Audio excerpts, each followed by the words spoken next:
John Jacob Jingleheimer Schmidt. If he's waning, then your name is his name too. If it's waxing, if it's waxing, then you're like a tiger.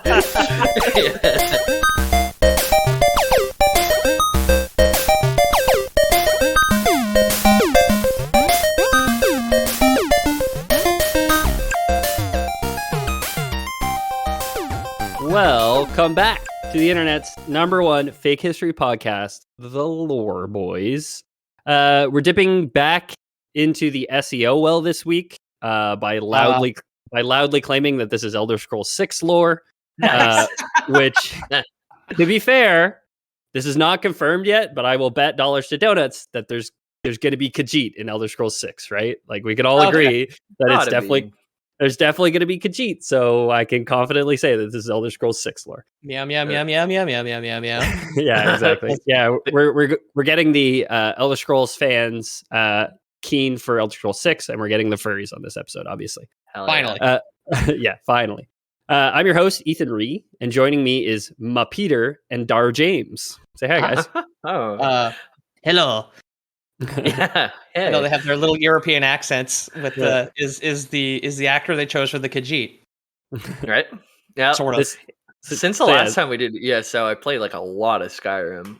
I played a good like 40 or 60 hours of Skyrim. Like, I was going for 100%, and then something else caught my mind. But I played a whole bunch. It was a lot of fun. Nice. This is this is the lore of the Khajiit, and where else but Elsweyr. So do you guys know, for bonus points, right off the top here, before we even get into what the heck a Khajiit is? What's a Khajiit, huh? What the heck's a Khajiit? Do you guys know the Khajiits in Iraq? Just like say everything completely wrong. Yeah. Do you guys know the two games that Elsweyr is featured in? One of them's a freebie. It's Arena is one of them, and I guess ESO, right? So the first one in the MMO? ESO was the freebie, I'd say, because it's all the zones are unlocked in ESO. But yeah, it was featured in Arena, apparently, which I've never played, but apparently. ESO, Arena's free. I've played like 20 minutes of it. It's old as fuck. It's unplayable by modern standards. Sure. ESO has a siren song where I'm always... Somehow I'm like always avoiding the rocks, but it calls out to me every time it's on sale for $4. Like, especially right now. It's worth it, man. If you can get past the grindy aspect of it, like if you just treat it like Warframe, like, I'm going to have to grind, but I'm gonna get that Elder Scrolls good shit too. Like, then I think you'd have fun. Yeah, that's my thing. Like, I'm not gonna grind because I don't do the Warframe either, right? But especially when I do these episodes, man. Like, every time I do one of these episodes, I'm like, God, I really wish I could get into ESO, or like, because there's so much content and so much lore like unlocked in it, right? Yeah. The thing is, one quick detour just in regards to the grind is, like, I grind in Monster Hunter, but that combat is really good, and you have like a very clear goal where there is very little RNG involved, right? At least in World and Rise. Warframe, very clear goal. RNG can be a bit of a bitch sometimes. MMOs, this is why I couldn't go back to Destiny after I played 200 hours, then they were just like, hey, now there's a power cap, so all your stuff is worthless in 6 months. I'm like, cool, I'm never playing this again, and then never did. Yeah. It's because there's when you just don't know what's gonna drop. I don't think you would ever get to that point in ESO. Like, from playing Final Fantasy 14 with you, like, I don't think you would ever get to the point where you hit power cap and you had to restart. Like, if you got to that point, you'd be able to just explore every continent, find all the cool shit, and then stop playing. But I know it's like story focused, right? Yeah. And just on the subject of cat girls, I played like 2.5 hours of FF14, and I was like, I fucking hate this, actually. Yeah. It's beautiful, though, the game. Like, I remember being an Argonian and like picking these flowers by this river and just looking up and like, wow, this is a beautiful world I'm in. Like, ESO is it's good, yeah. Cool. Before we get started, shout out to new patrons Noah Head and Balerion for subscribing to Lore Boys Prime. Welcome to the, of course. welcome to the family. Take a kiss. Mwah. That's a Mwah. freebie. I guess all the other Yeah. listeners could be taking that kiss too. Normally, we only give kisses to the patrons. So I think the regular people know their place. They're not going to steal an illegitimate kiss. Come on.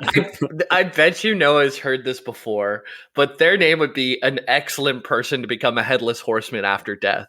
Noah Head.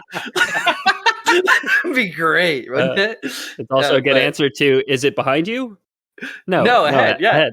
Yeah. Exactly, yeah. All I was thinking was like a road sign, like road ahead. Or like we say it all with love. Thank you for joining the Patreon stuff. Thanks. If you guys are interested in becoming patrons of the show, get like a pretty pink name on Discord. We do have a patreon.com/theloreboys. Red name. Pink is red name. server booster. Yeah. It's like a deep like burgundy. I don't know. So there's lots of people on Discord who have been asking for Elder Scrolls. The top 4 that I saw was Last Peekaboo, Jester, Guitar King, and Pug Jesus no Pizzi Quebecois. So thanks all. Yes, of course. Thanks all for the requests, everyone. If you guys want to get in touch and request an episode, check out the link in our Discord. Link to our Discord in the description of this episode. But enough housekeeping, huh? Sorry. I was like, saw Pug Jesus was in the like trying to get their computer fixed, and they're having this really long thing, and I just started to post like, hot dogs are meant to be enjoyed, not weaponized. Whenever a fan threw a hot dog at Tiger Woods in 2011 was ESPN's quote of the year, and just completely unhelpful. So you're welcome, Pug Jesus, on that. Yeah, you're welcome. This is why the people come to the Lore Boys Discord, because they have problems and they want hot dog facts. Someone help them. Yeah. Cool. So a lot of all the lore in this episode is going to come from similar to the Hammerfall episode, Hammerfell episode, the Pocket Guide to the Empire, 1st edition and 3rd edition, were like huge resources for me. And then there's a bunch of like in-game books that we're going to talk about. Okay. So let's start ourselves off with a quote from the Pocket Guide to the Empire 3rd edition. Khajiit are commonly considered one of the beast folks, one of the few survivors of the original inhabitants of Tamriel before the coming of Mare and Man, and Elsweyr is their home. Oh.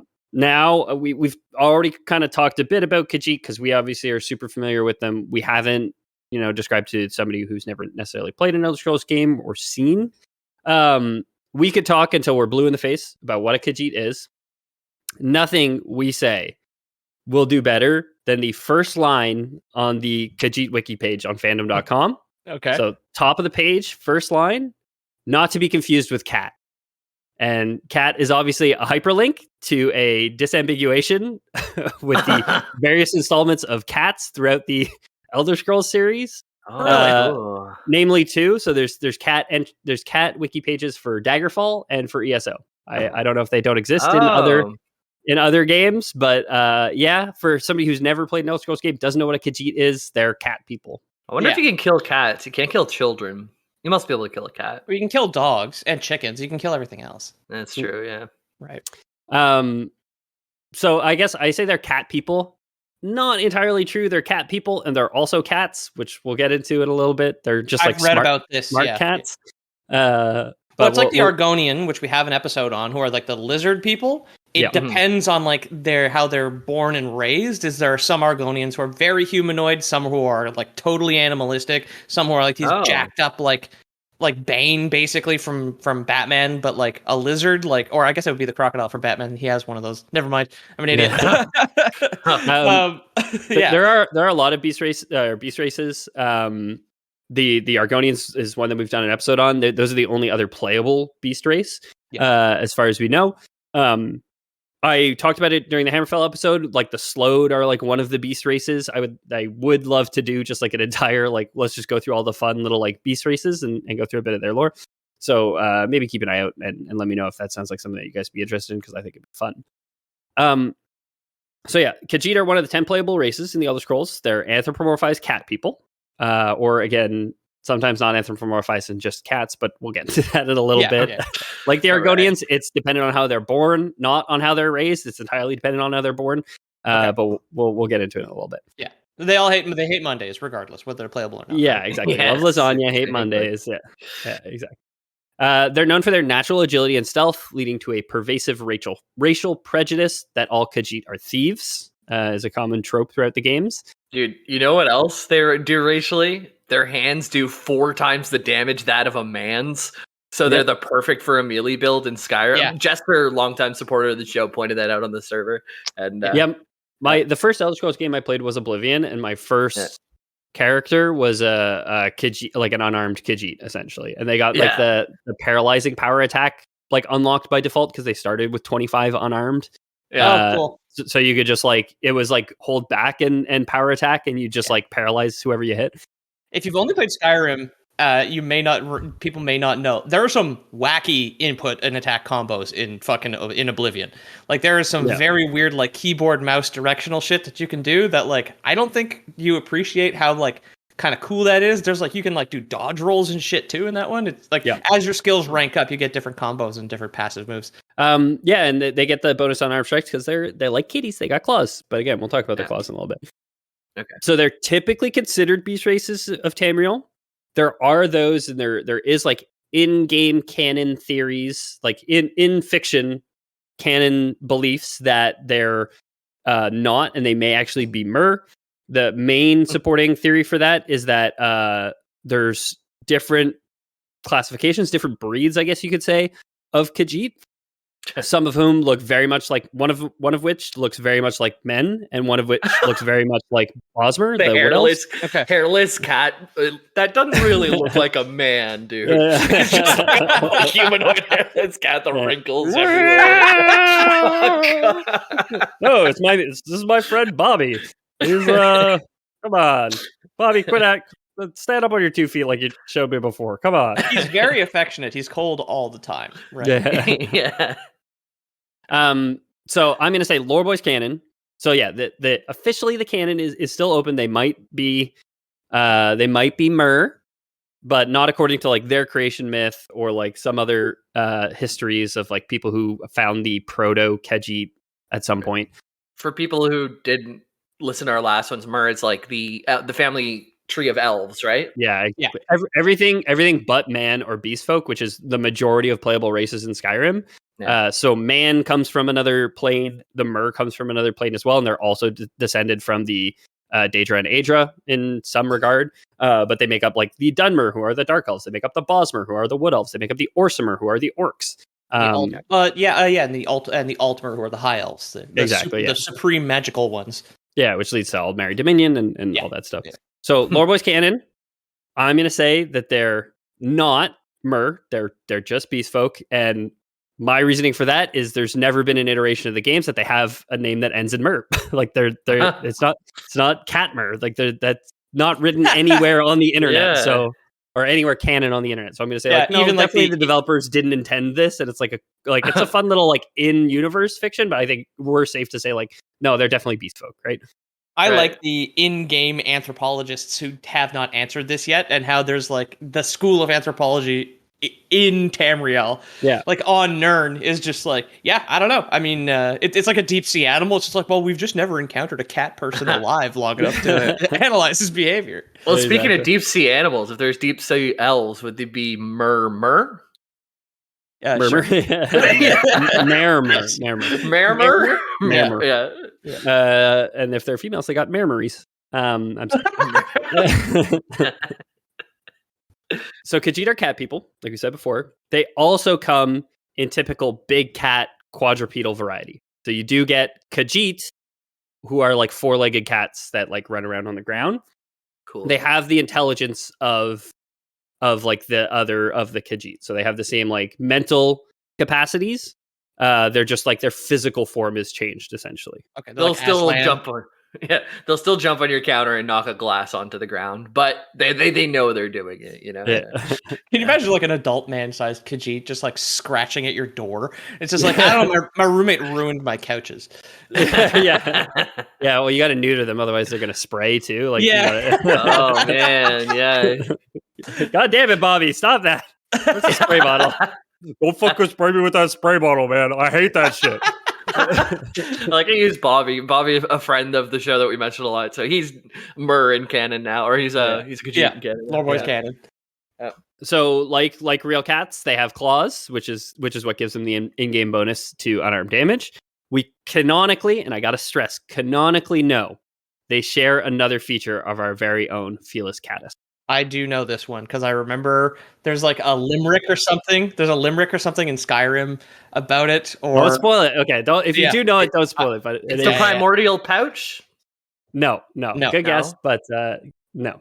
So one of the volumes in the games, of I talked a bit at the beginning. There's a lot of like in canon books that you can read, right? One of the volumes of books in the games that you can find is called The Real Baranziah. It's a 12-part biography of the Dunmer Queen of Mournhold named Baranziah. There's a lot of those, by the way. As someone who recently played, I came across that book like so many times, and I know it's not a skill book, trash, leave it behind kind of thing. It's a 12-part book. There's 12 volumes, so there's 12 different volumes of it. In volume 4, the Queen Baranziah meets a Khajiit thief named Theris. Yada, yada, yada. The two have intimate relations, which confirms in canon that Khajiit have penile spines, just like real world cats. Oh. So they got barbs on their dicks. Just they confirm that in the canon. In that book, it's like Baranziah's like, that hurts, and he's like, well, no shit. What did you think? For the record, I read I read all the Khajiit chapters of the Real Baranziah today, so you're welcome, everybody. Like, I did it for us. What's the evolutionary advantage of having barbs? Because if an unwilling female cat didn't want to accept your genetic seed, they couldn't necessarily get away once you got in. Oh, wolves have that, but it's a knot. Like they just get like a bell basically on the end of their dick swells up, and they stay attached for half an hour, so no other wolf can come in and mix around the magic potion, I guess. Yeah. Nature is awful. It is. Evolution was not a plan, okay? Not to be a Reddit atheist, evolution was not a plan. It is all improvised, and it is just like whatever gets something else pregnant is the thing that carries on. That's why we're here. We've talked about it a long time ago. We talked about it, but you got the ducks with the corkscrew penises, and then the females have like labyrinthian vaginas. Exactly. It's dating's a labyrinthine enough. What do these ladies even want, dude? Jesus. So also like real cats, there are several different breed of Khajiit. They are not all the ones we see in game, and the ones we see in game are not all the same breed even. So in Arena, we see the breed known as Ohms. Those are the ones who look like the Bosmer or the Wood Elves. In Daggerfall, we see the Ohms Rot, which are the ones who look like humans. In Morrowind, we see the Suthe Rot. The breeds in Oblivion and Skyrim are never explicitly stated, so we're not exactly sure, but we can kind of... And they got different legs, so they've got to be different. Because in Morrowind, Argonians and Khajiit cannot wear human boots because they have the reverse knees of like a reptile or a cat. Puss in Boots denied. Yeah. Don't talk shit. That movie's good. I've heard good things about the new one from Peter. Yes. In the bonus content, yeah. So, which breed of Khajiit is born, what we were talking about before, seems to have less to do with genetics than to do with astrology, of all things. Oh, no. Well, we were just talking about dating and how confusing it is now. You have to know all the astrology charts to get with anyone these days. And Pisces with a thorned dick. Dating as a Khajiit is terrible. I sent Peter pussy. I sent Peter a reel, and it's a guy on Tinder doing like a speed run to date. Oh, and he's so like funny. pulls up a girl, and then she says her astrology sign, and then he already knows astrology. He's like pulling up the reference chart. I'm a Leo. And she's like, no way, we were a perfect match. So yeah, both the Khajiit's appearance and physiology depends on which phase of the moon they are born in. And I wrote which phase of the moon. I should have written which phase of the moons, as you guys will remember. That's true, yes. Previous episodes, there's at least 2 moons on Nirn, the world in which Elder Scrolls takes place. There's, I think, there's at least 2 moons, we'll say, and I'll explain why I'm saying that in a little bit. I just remembered something. The Baron's Eye thing, isn't that connected to the stones that you have to collect in Skyrim? Those like little pink stones that are in the of foldy box? Baron's Eye, yeah. Those Oh, are called the stones of Baron's Eye, which are supposed to be like her jewels. I didn't look up the lore on the stones of Baron's Eye, but I remember you have to bring it to the bald dude in the Thieves Guild. Thieves Guild, yeah. You can put it in a crown, which you don't get to wear, so that quest is fucking pointless. Apparently, it like unlocks a house or something for you too. Because I remember a guy was trying to go for 1,000,000 gold as fast as he could in Skyrim, and it turned out like growing your own crops and making stuff out of alchemy was one of the best ways to do it, and just selling it to vendors. And so he took the side quest of getting all the stones to get another piece of property so he could have more farmland to get to 1,000,000 gold faster.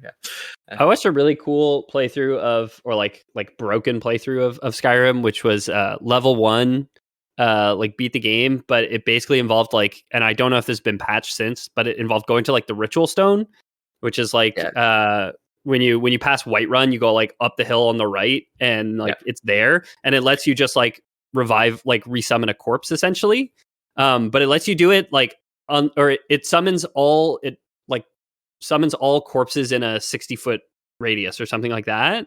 But other summons, when you revive corpse, when they die the second time, they turn to ash and you can't revive them again, but not with the ritual stone.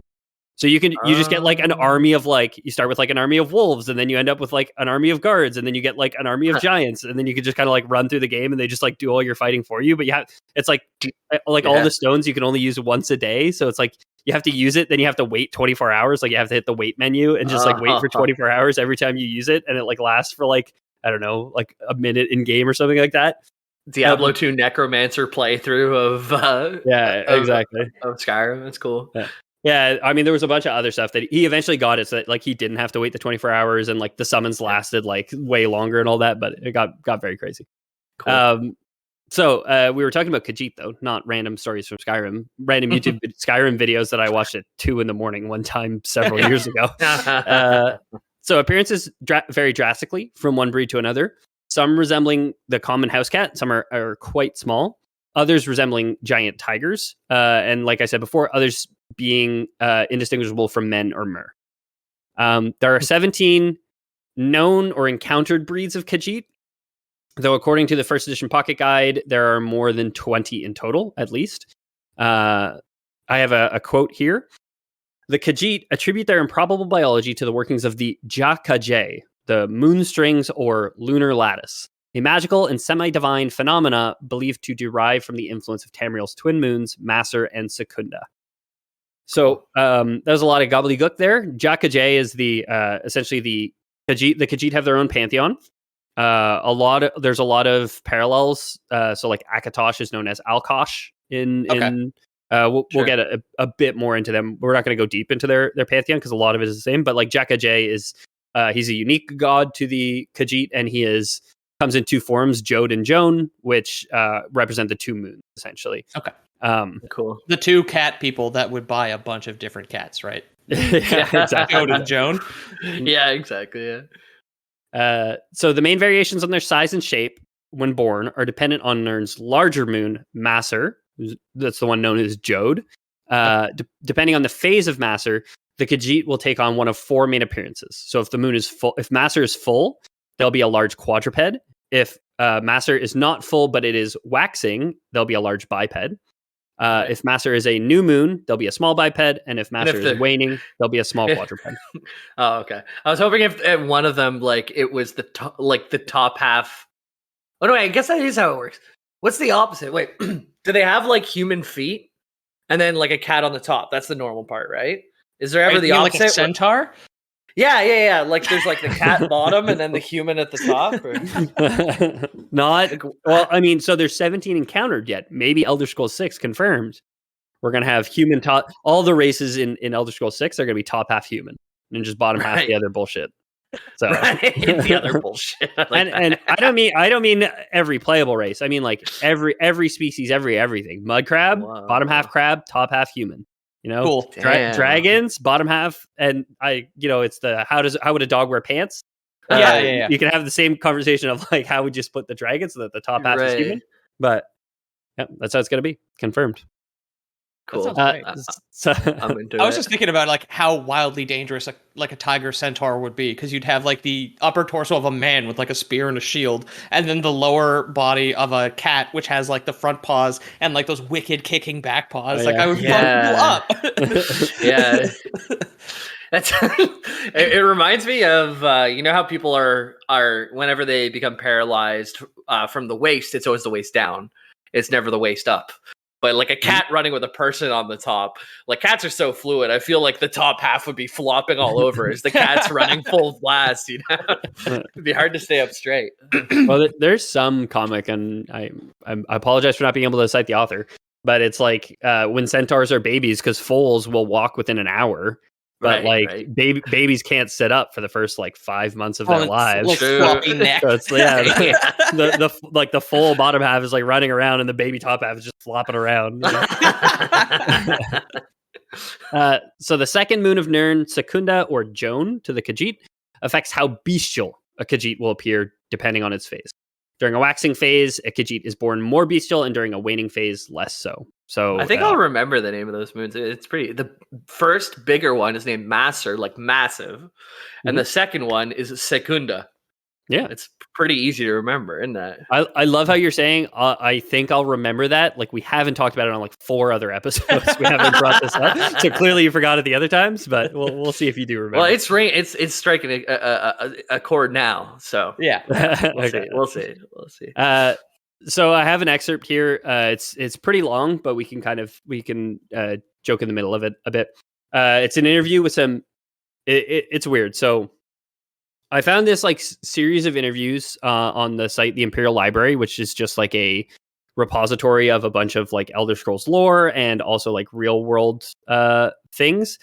Is this interview by this person named Cordy, or who went by the name Cordy, who wrote for like a Russian magazine, who did a lot of interviews with Bethesda in like 2000 and 2001.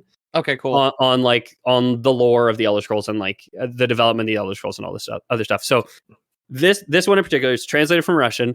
It is some Bethesda employees, so Douglas Goodall primarily, but also your boy Todd Howard and Ken Rolston, who are in character essentially as different people, and this is like circa 2001. Okay, so this is in character Bethesda employees. They're playing Khajiit named Jabasha, who's just like answering questions as though he was being interviewed by this Russian interviewer named Cordy. Okay, cool.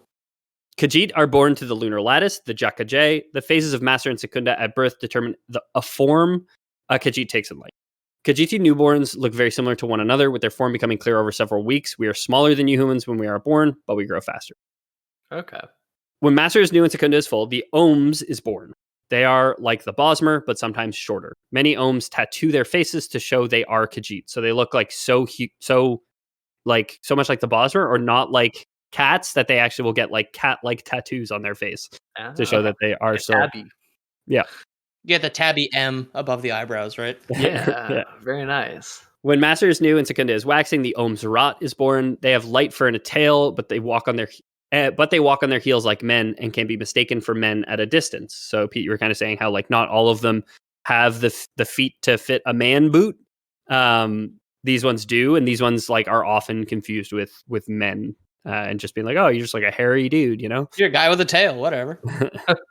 Feet to fit a man boot. I don't know why, but that phrase, it sounds so nice. I wrote it down. I wrote it down because I was like, it's got a nice title to it. Yeah. It's like cellar door, you know? Yeah. it's got Unique New York. Feet to fit a man boot. Feet to fit a man boot. When Master and Secunda are new, the Suthe is born. They look similar to Jobasha, but smaller, who's like the in-character Khajiit who's talking is Jobasha. Okay. When Master is new and Secunda is waiting, Suthe Rot is born. Jobasha is a Suthe Rot, as are nearly all Khajiit in Morrowind. Other races call these Suthe Rot Jakajit, but Jobasha knows not why. Jakajit is one of our words for Mehrunes Dagon, which I could not figure out. What the I could not figure out why this was. He's like the Prince of Destruction and Change? Maybe it's like a form change thing? I can only think like the ones in Morrowind might be viewed as like harbingers of this Daedric Prince of Destruction. I don't know. I looked into this. I could not figure out why. And again, this was like a live interview between a developer and a Russian journalist. So maybe he just like said it. A lot of this canon comes to be because he kind of just says it, I guess. Knowing what we know about the Skyrim and stuff, we could just assume it's racism. Yeah, yeah, exactly. Well, the beast folk in Morrowind are slaves. They're like literal plantation slaves. The Khajiit and the Argonians. The Dunmer, big into slavery. They love it. Yeah, a little too much, huh? I'd say so. What's the line, though, How much can you love slavery before it's too much? I think, I think, you can pay someone enough wages that they have to continue working, but it's enough to meet most of their needs on a day-to-day kind of thing. Debt slavery. Debt slavery, I think, we're cool with that in the real world. So yeah, that's true.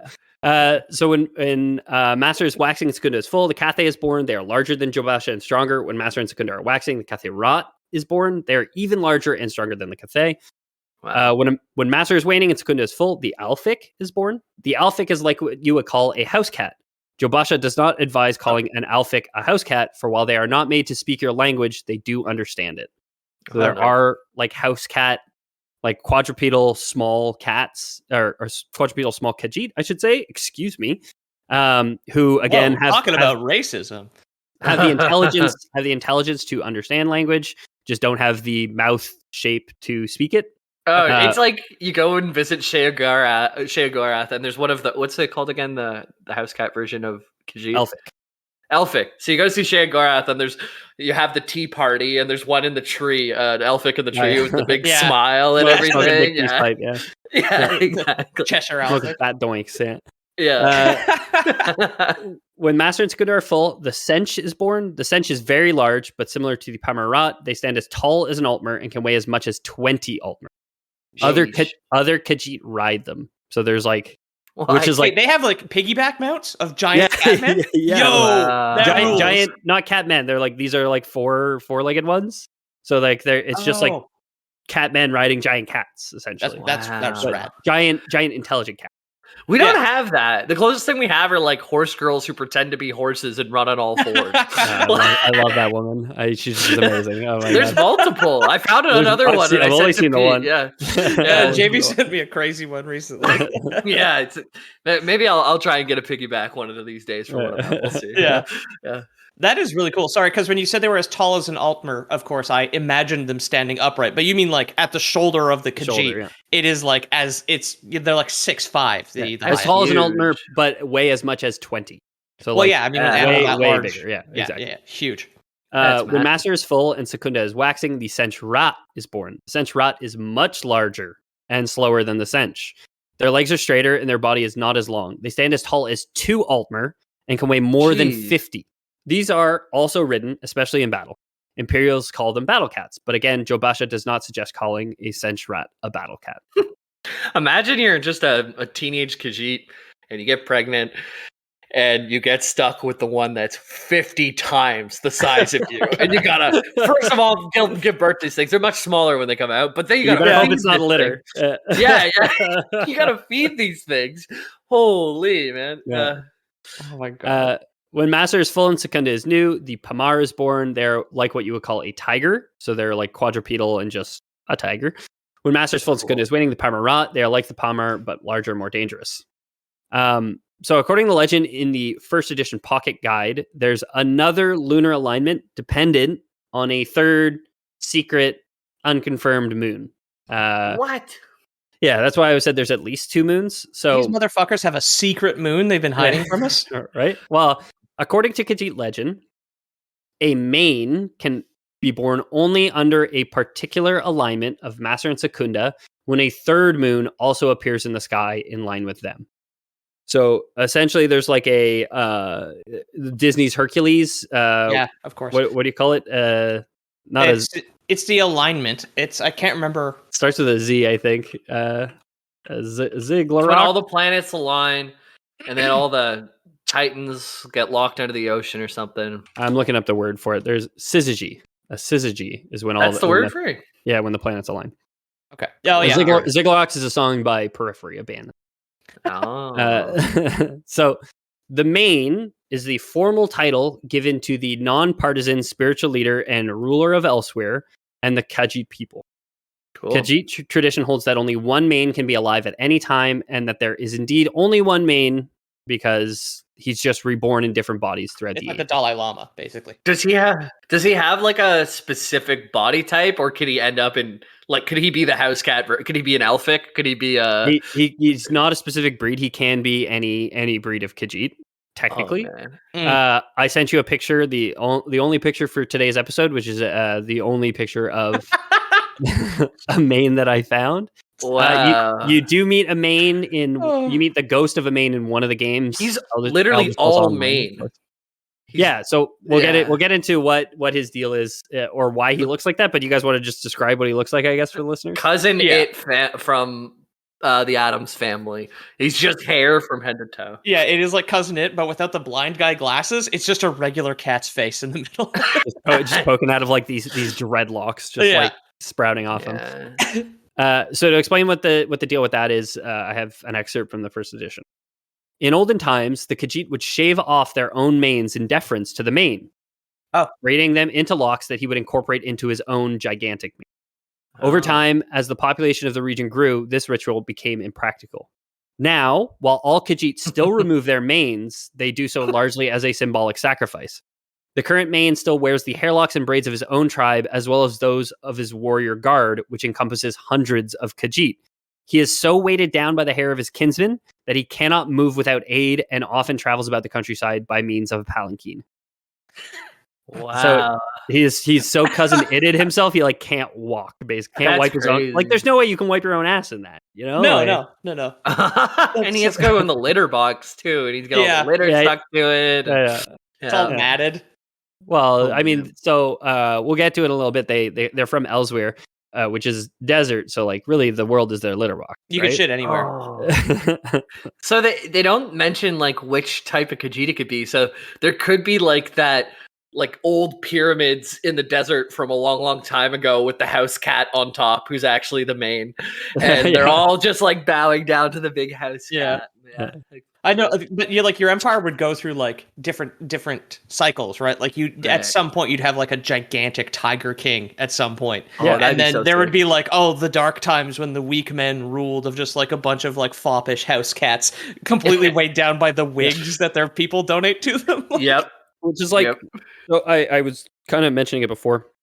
The only main you meet in games is in Elder Scrolls Online. There's a quest where two mains are essentially born under the light of that moon, and they have to basically battle each other to become the main. And it's like the quest is whoever you choose to support is going to end up becoming like the new main, essentially. Cool. I thought the main was what the king called his boyfriend when he was trying to hide it up or whatever. Instead of his beard. This is main, So no, it's so telling of, and I mean, like, this is like super cool lore, like very interesting, and such a missed opportunity in so many ways. Because, like you said, Peter, like you'd have these like gigantic, like, 12-foot tall at the shoulder, like lions that could have been main at some point, but like all the depictions, of course, are just like the humanoid ones, right? Like in Elder Scrolls Online, they presented 3, and they made them all like, oh no, they're all like the humanoid one, Yeah, I mean, that kind of like a development thing, right? Because I know, again, to go back to Monster Hunter, the reason there's only like 5 or 6 kinds of monster is because they only design 5 or 6 animation skeletons to save time, and then just model and texture them on top of that. So you've got the T-Rex skeleton, and the dragon skeleton, and like the monkey skeleton, stuff like that. So like, obviously it's like, I know like Starfield is coming out, and there's a lot of headlines about like, we're going to have 12,000 planets. I'm just like, no, please, God. And then, but like, instead of having multiple cooler or like multiple kind of diverse builds of cat person or Argonian person where all these different races have different forms, it's just like, I mean, well, we wanted 600 characters with 3 lines of dialogue instead of, and we're just going to talk up all this other cool shit. Not to shit on Elder Scrolls at all. I think it's great, but it is a wasted opportunity to not model like one Dude, Right. it's the future. We got procedurally generated cats now of all Yeah. sizes. Just get Chat GPT to make me a video game. I don't know. Yeah, that'll be better. No, but like not even. I mean, those are fair points in terms of like game development, Pete. But like they could just make an art, like just mock up some art of like a cool, like if you're gonna draw like one main ever, like why not make like just like two and make one of them like the cool bestial one? I don't know. Yeah, and use the wolf skeleton. Use the bear skeleton. Do one of them. Yeah. Yeah, So that's true. There are big four-legged animals in Skyrim. Sorry, I didn't mean to. Yeah. Make him a dragon. They made They it. have saber-toothed fucking cats in Skyrim. What are they talking about? Yeah, exactly. they turned Alduin into Thomas the Tank Engine. Like, why couldn't they just make a fucking bestial main? Or just have a fucking Thomas the Tank Engine just weighed down completely with cat fur. Yeah, exactly. Nobody would ever know. So the main was a spiritual leader, much like the Dalai Lama, but would remain neutral in times of conflict and is not a specific breed, like we were saying, just a unique Khajiit among the existing breeds. He's the ruler of the Khajiit and of their homeland, Elsweyr. But more on Elsweyr after the break. It is said that 100 civilizations are buried beneath the sands of Elsweyr, and it may be unwise to assume our current empire will forever stand above the shifting sands of the desert province. The Khajiit, who occupy the southern land between Blackmarsh and Valenwood, have always been a restless people and prove regularly that nothing in Tamriel is immortal. Welcome back, everybody. We're talking about the Khajiit, and we're talking about Elsweyr, their home. What do you guys know about desert, huh? Hot. During the day, cold as fuck at night. That's true. Yeah, I've heard that. A lot of sand. Some of them. Or a lot of snow. Antarctica, desert. Exactly, yeah. Okay. What else? Some of them are probably just like dirt, right? Like not even sand, but dirt. Yeah. Their landscapes are like, well, especially the sand ones can be like really temporary. I guess the snow ones too, just because like the winds will change actual like mountains and stuff because of just the dunes. Yeah, the dunes, how stuff moves around. There's Big just worm. Icy also. Yeah. True. I have that book. I haven't read it yet. It's on my piano right now. Yeah, it's right there. Dune? I have to go read it. Yep. Oh, good. Just read it. Read it, coward. I should. So, according to the monomyth, or their monomyth, I should say, we've talked about the monomyth before. It's like the creation myth for the Elder Scrolls world. Do you guys remember the top dogs in the Elder Scrolls creation myth? Akatosh. No, he came afterwards. It's like Ayla or something. It's Anu and okay, and the one that sounds like a Star Wars princess. Leia. There's Padme. Oh, yeah, I thought the same thing. Leia, yeah, I don't remember that one. well, Leia. Yeah, Anu and Padawan. Yeah. So according to the Khajiit monomyth, the Khajiit have lived in Elsweyr since Azura, who's a Khajiit god, spelled Azurah. It's the parallel to Azura, the regular one. Yeah. Mm-hmm. Came down to Nirn and lifted a species of forest people stuck between man and beast and brought them to the desert. So according to their own myth, they said like we were like a people that lived in the forest, and we were kind of like an anthropomorphized cat until our gods were tired of picking up our poops, so they put us into a place where it's much easier to pick up the poops. Yeah, that's it. Yeah. Where we can bury our own poop. The wind shifts the dunes, and it's just like, oh yeah, like where you pooped is gone by the morning because it's all just blown away. It's the what is it, Ozymandias with like the giant statue sticking out of the stand, but it's just like like a litter scoop just sticking out of the desert. So I got a quote for you guys. It's another long one. It's from the in-game book, The Words of Clan Mother Anisi. I wrote Clan Moth. That's not right. The words of Clan Mother Anisi. In the beginning, there were two litter mates, An-Nr and Fadame. Okay. Completely unique and original creation story we got going for. Yeah. We talked about this before. We talked about it, I think, during the Argonian episode quite a bit. I think it's because like their creation myth was like kind of similar to, and like they changed some things. The Argonians went like way more off with like the Hist. Yeah. But the fact that there was a lot of like concurrent themes that tied back to other mythology is just like, if ancient Greece and ancient China both had the exact same stories, we'd probably like be giving them a lot more credence to being like, maybe that was legit. You know what I mean? Like, you know, if Peruvians, ancient Greeks and ancient Chinese could all agree, then it's probably like, oh, that probably is like real then, right? And it's like the flood myths. It's just like very clearly there was like flooding in the Fertile Crescent at some point because a bunch of people talk about it still. Yeah, exactly. That's exactly, I was gonna say. I was like, Ethan's wife probably knows more about this than me because I feel like she studied some of that stuff with religion and stuff in school. Yeah, she's a nerd. Yeah, so got her. There are there are those like common things that come up in all the myths. Yeah. Enough about that. Let's talk about video games, guys. Sick. Just to continue the quote, after many phases, Fatima said to Anur, "Let us wed and make children to share our happiness." And they gave birth to Alkosh, the first cat. Alkosh is the equivalent to Akatosh. Okay, yeah. And Anur said, "Alkosh, we give you time for what is as fast or as slow as a cat." It's all just the same story, just a lot of cats sprinkled. Yeah. Okay. It is the find and replace, basically. Yes. So I just hit fast forward a little bit. They go through like the same order of gods being created as Anu and Padme. You guys will remember that like Padme at some point has to like retreat into the sun to hide from Anu, who's like angry. The same thing happens here where Anu says like, "Hey, that's enough kids, no more kids." And Fatima just like decides to have a few more kids. So the last of the kids that she has, and Fatima gave birth to the moons and their motions, and she gave birth to NirnThe, the majestic sands and lush forests, and she gave birth to Azura, the dusk and the dawn. So in order, it's the moons, the earth, and like the cycle of night and day, basically, the orbits, essentially. NirnThe being the world, obviously, Nirn, yeah. And we talked a bit about the god of the moons a little bit before, Joth or something.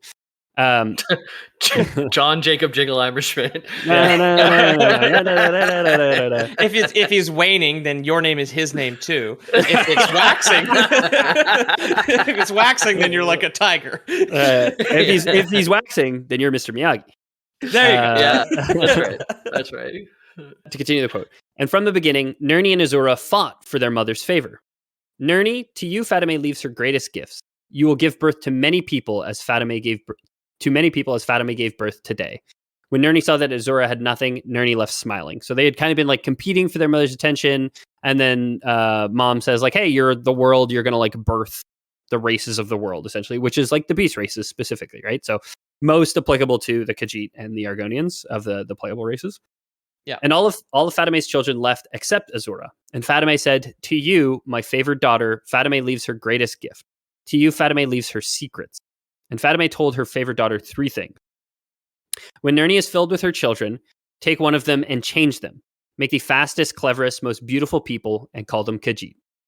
The Khajiit must be the best climbers, for if Master and Secunda fall, they must climb Kenarthi's breath to set the moons back in their courses. Oh. The Khajiit must be the best deceivers, for they must always hide their nature from the children of Anur. The Khajiit must be the best survivors, for NirnThe will be jealous, and she will make the sands harsh and the forests unforgiving, and the Khajiit will always be hungry and at war with NirnThe. Wow. So whenever in that first one, it made me think the moons are just like big balls of yarn. Yeah. And they're falling down, and the cats are like batting at them, them back up. Yeah. That would be like some sort of epic myth, like carved into the wall of a pyramid, right? Like some giant cat just like batting back the sun itself, like batting back one of the moons. Yeah. So yeah, it's basically saying like, the reason why they're known as like good liars is because their goddess told them like Anur is like was chasing Fatima at the time. And Fatima was hiding when she gave birth to Azura and NirnThe and the moon god. And the next line in this is, and then Fatima dies, essentially. So she got beat up and she didn't survive. But she gave the gift of deception to Azura to give to the Khajiit so that they could basically escape from that same like grandpa's anger, patriarchal rage, I guess. against cats. It does all like the qualities of a cat. They live on every continent except like Antarctica, and they're very stealthy. Like a cat doesn't want to be found; it'll just never be found, right? So they're survivors. They're very stealthy. Yeah. So who's the patriarchy? That's Anu. Yeah, Anu being the big angry dad. Is it like the dad who gets a cat and pretends not to like it at first, but then by the end, Anu has a Khajiit and is cuddling it when no one's watching? Or? No, the dad goes into the basement and like makes a bunch of DaedraA, like demons, gives birth to Sithis, who gives birth to the DaedraA to like. We have an episode on this. Yes, okay, I remember now. I said no pets. I'll show you. There was an old lady who got a house cat, and ends with her swallowing a Daedric prince.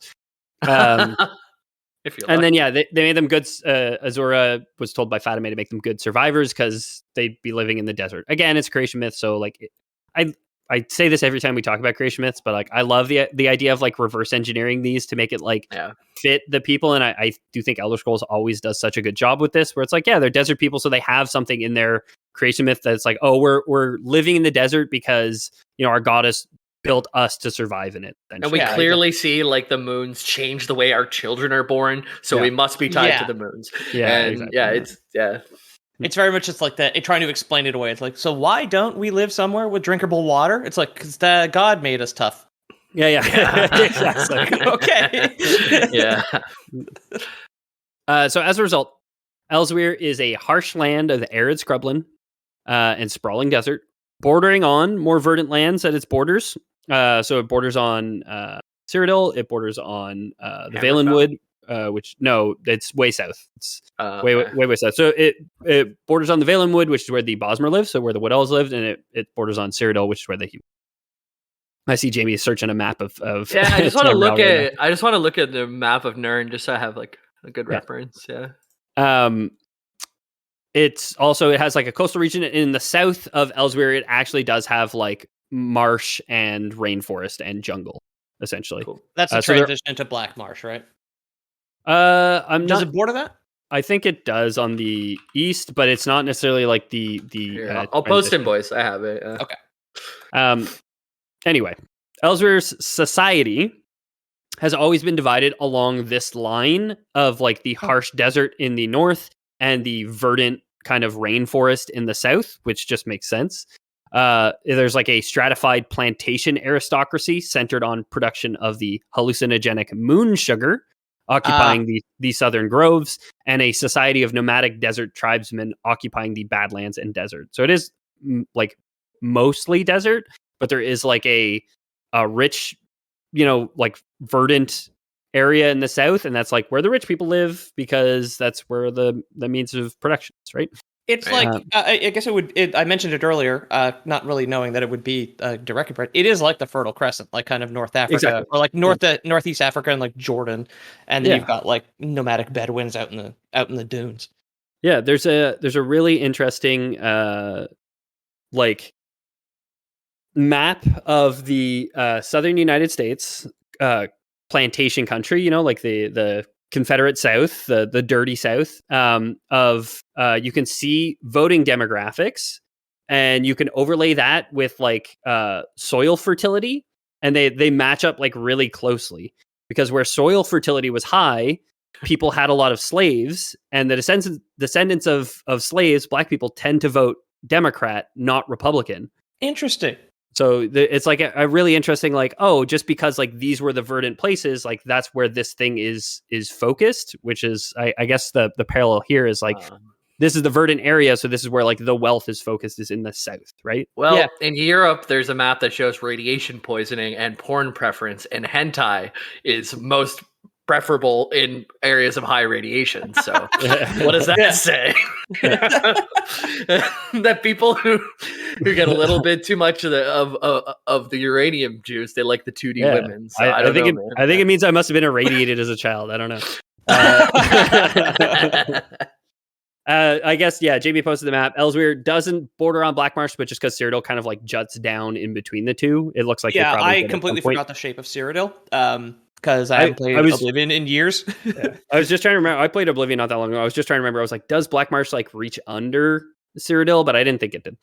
Okay. So this is like that's kind of like modern day society more is like that split. Early in the first era, so like we're in the fourth era in the games, right? Fourth or fifth era, depending on the game. Early in the first era, there were 16 independent realms in Elsweyr. Unlike states of Man and Mer, there was little competition for land and resources between them. There was almost no like border wars or clan warfare at the time. Instead, they recognized their own idiosyncratic strengths and would specialize in that, supplying their neighbors in exchange for equal measure.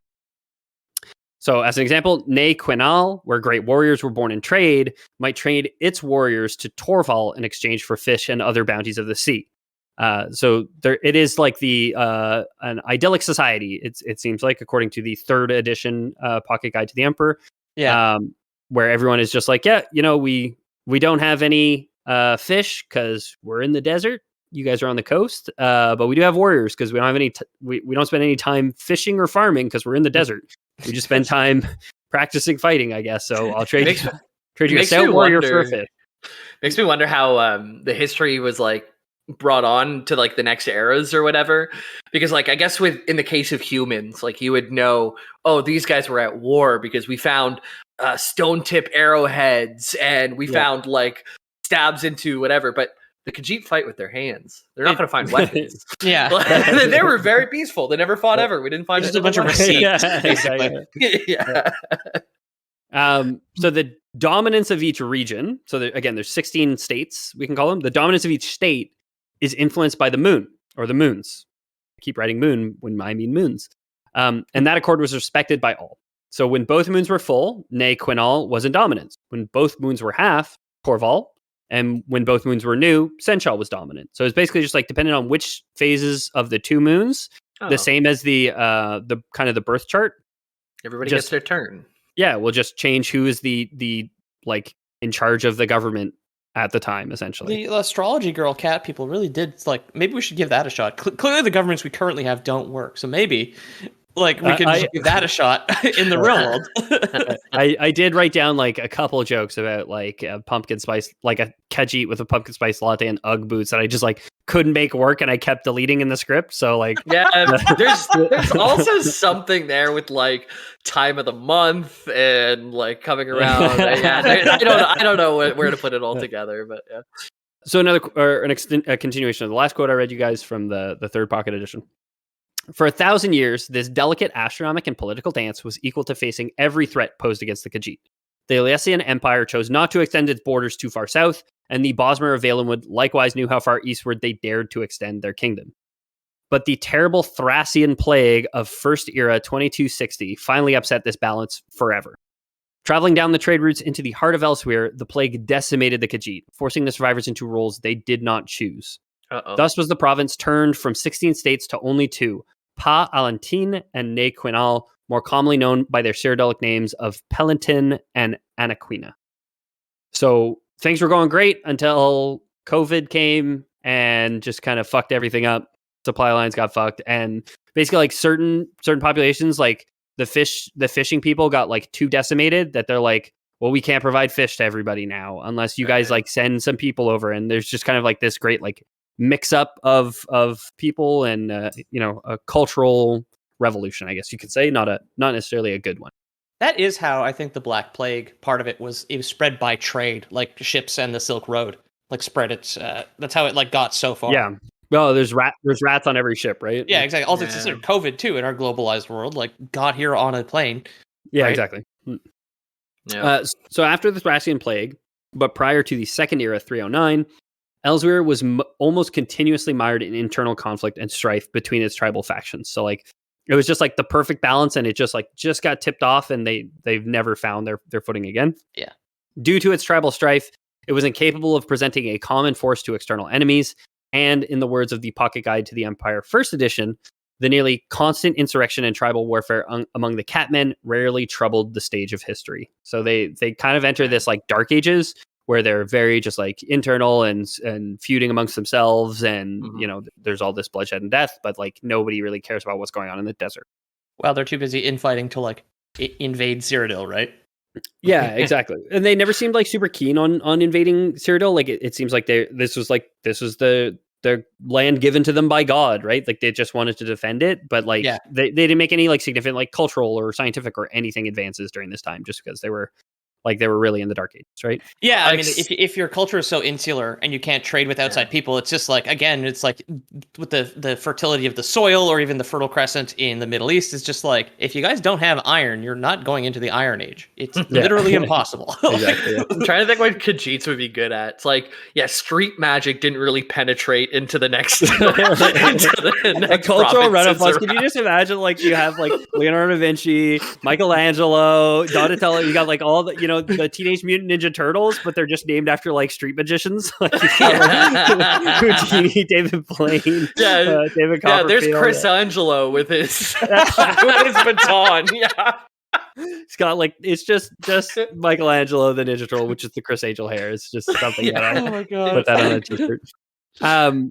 So what is known about the Khajiit is that they have some knowledge about the events around the world during this time that they did have some knowledge of, even though they were so like insular and kind of involved in their own stuff.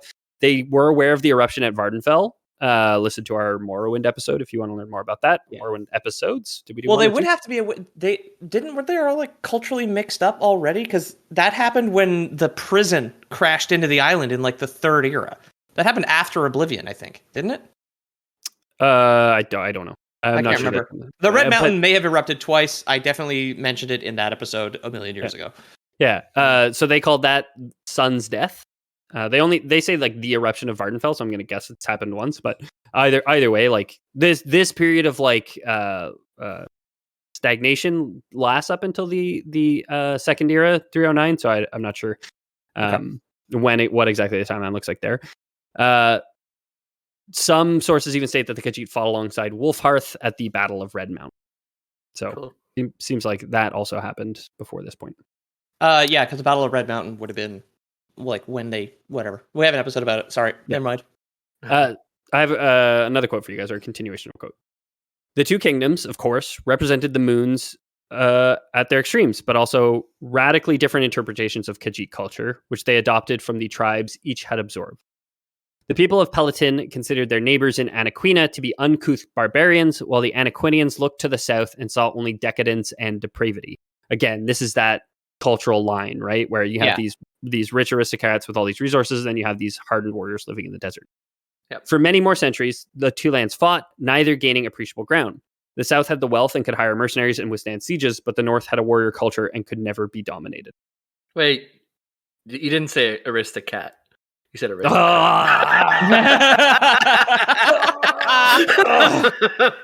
There's aristocrats for the warriors. Okay, got it. I can't believe I missed that. Oh my God. Scrap the episode. Let's start over, guys. Yeah, no, it's okay. We'll pretend this never happened. Workshopping your pumpkin spice joke. You're like, no more jokes. Never mind. So in Second Era 309, the king and queen of the opposing states decide on a resolution.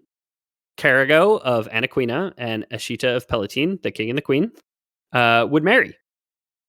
And Elsweyr established a central government. So they have a very European move of just like marry for a political alliance, and we'll call it a fucking day. Yeah. These cats seem really good at politics. I mean, they're cunning, right? That's like their whole thing. That's true. Yeah. It's like based on thinking about the actual animal.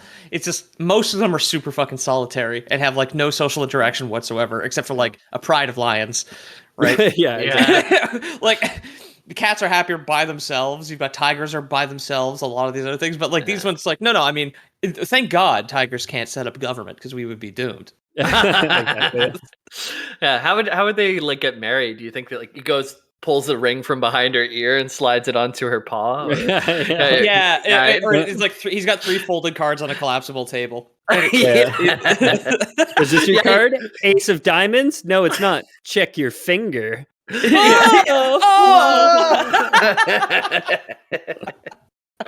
Yeah, and just a bunch of cats like reacting like over the top in the background. Yeah. My freak.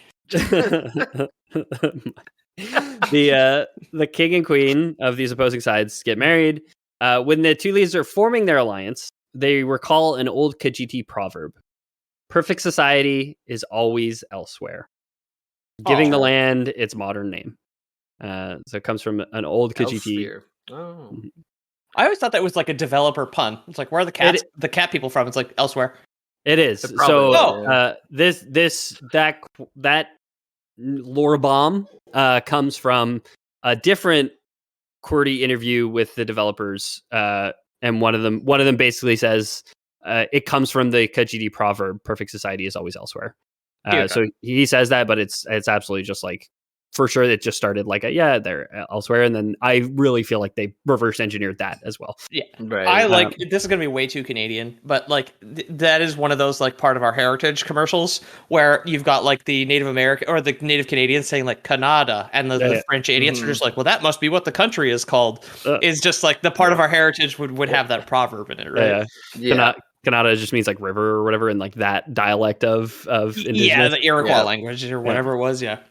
Shows like a sponsor and like the sound of a loon afterwards or something. Yeah. I don't know. So the resulting merged state naturally causes some discord. It turns out that not to call back to America again, but they're going to have another civil war, it seems like. Okay. Boogaloo. Particularly among former feudal aristocracy who, had once been like had these influential positions in their own like smaller government, and were now mainly symbolic. They only had their vast riches for comfort, and their continued resources. Right. They decided to take up arms against the United States, or should I say they hired armies to take up arms. Obviously, they're not going to get their hands dirty. Right. The war wages for some time until the normally bipartisan Maine steps in to help negotiate. So, and by the way, the whole thing just sounds like 1 a.m. alleyway. Yeah. Exactly. Or actually, when can you imagine the sound? The fucking like lines, like that. It's like 10,000 cats strong, right? Yeah. Can you imagine like the Battle of Waterloo, where there's just like on either side, just like that noise, with the caterwauling on both sides. Yeah, waking up people in different provinces, just like shut up, dumping hot water out the window. The Lord of the Rings like aerial view of the army, and you can see like the first 4 rows, all their backs become hunched and it's just spreading backwards through the lines. Yeah, that'd be awesome. Ready, charge! And then one cat kind of like darts off to the side, another one starts licking itself, another one's like wandering out into the middle of the battlefield, like flops onto its side. Yeah, can't hurt a cat army. It's complete chaos. So here's a final quote for you guys from the first edition pocket guide. Main Rid Thar Ridata bestowed to the classes equality under the bilunar shadow, dividing their power in accordance with two moons dance of the Ja Kajay.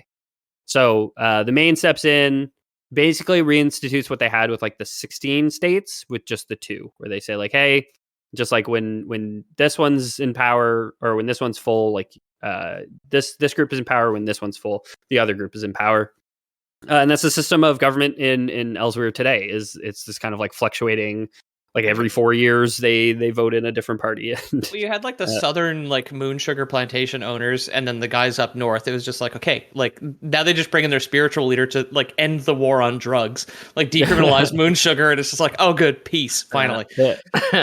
Essentially, control the region of Elsweyr fluctuates between city cat and country cat, depending on the phases of the moon. To your moon sugar drugs.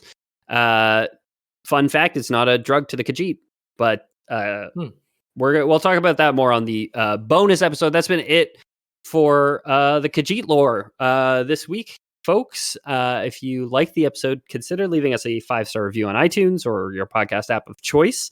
It really means a lot to us and really helps the show to grow. And if you want to, you could also just tell some people you know about the show, some coworkers, some strangers on the bus.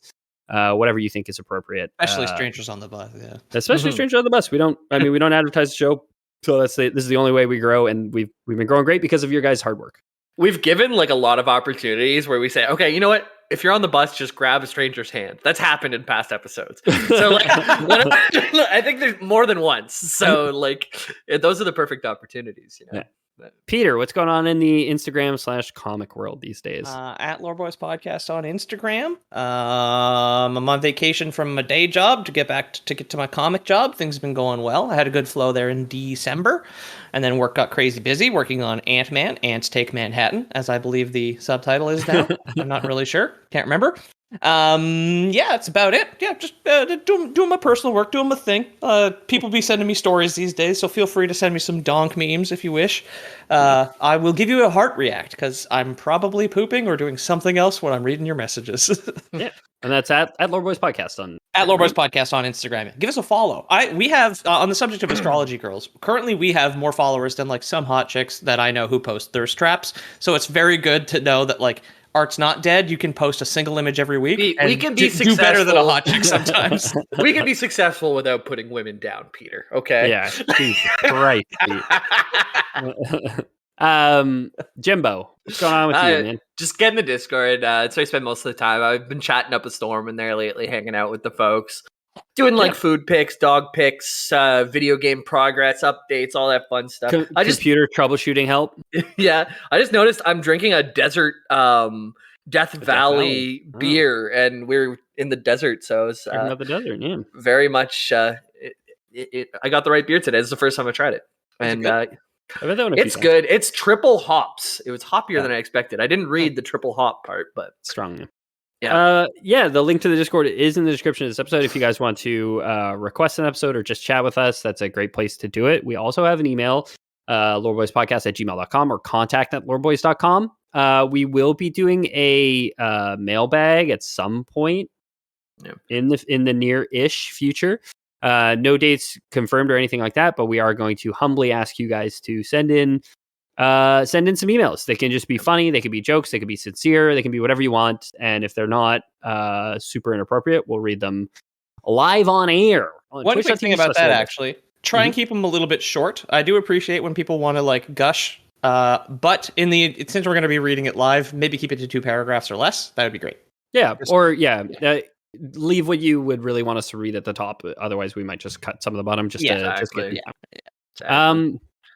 And if you guys want to support the show, we do have a Patreon, patreon.com/theloreboys, where you guys can get access to the loser titles game that we play. You get access to some special channels on the Discord. And we do have bonus content. We're coming up on 50 episodes of bonus content, averaging around 30 minutes each. This week, we're going to have some bonus lore that I kind of hinted at about Moon Sugar. I have a bone to pick with both of you guys. Both of us. Okay. Well, actually, yeah. Before this episode started, JB told me he had a bone to pick with Peter, and he said, "Don't tell Peter." But now he's outing that it's also me. It's a lesser one with you, but I have a bone to pick with both of you. So that's fine. We're gonna take it. Tune in if you guys want to tune into whatever the fuck that is. Patreon.com/. He doesn't seem upset. You can hear Jamie neg us, I guess.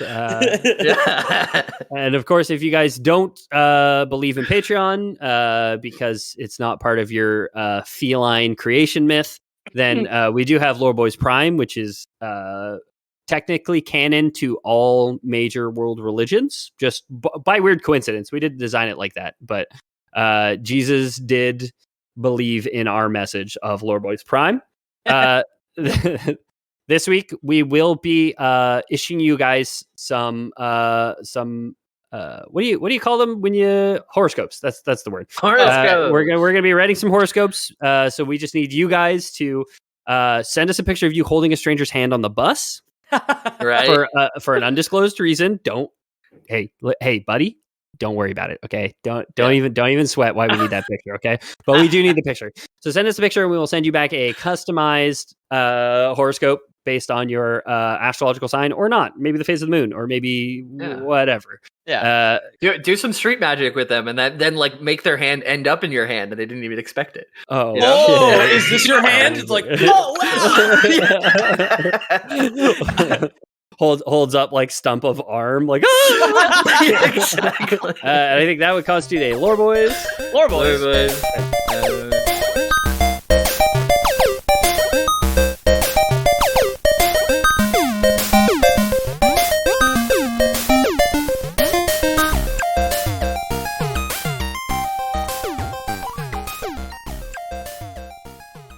Uh, you good, James? We're good. Yeah, all good, all good. I'm listening. I just had to take care of something. Yeah, no shit. Way too distracting to just power through that. I have oh my god. It looks like who's that guy from Sons of Anarchy? Like the guy that cats look like his face. Ron Is Perlman? this guy? that is I shared a photo. That is Ron Perlman. It is the guy from Sons of Anarchy. Oh, Yeah, okay. I thought 'cause that's what Ethan was thinking- showing us. I just saw that it was Beauty in the Lore Boys chat. There's just Beauty and the Beast, Ron Perlman. That is kind of ugly, but Yeah, so he was in like a TV show of Beauty and the Beast with the I can't remember the actress's name, but the Sarah Connor from Terminator. And I was thinking of like they have like a star chart basically on how their baby's going to look based on the phases of the moon. It's like a sliding scale of like house cat to Ron Perlman from that show. Basically, it's just like what your baby's going to look like when you're like.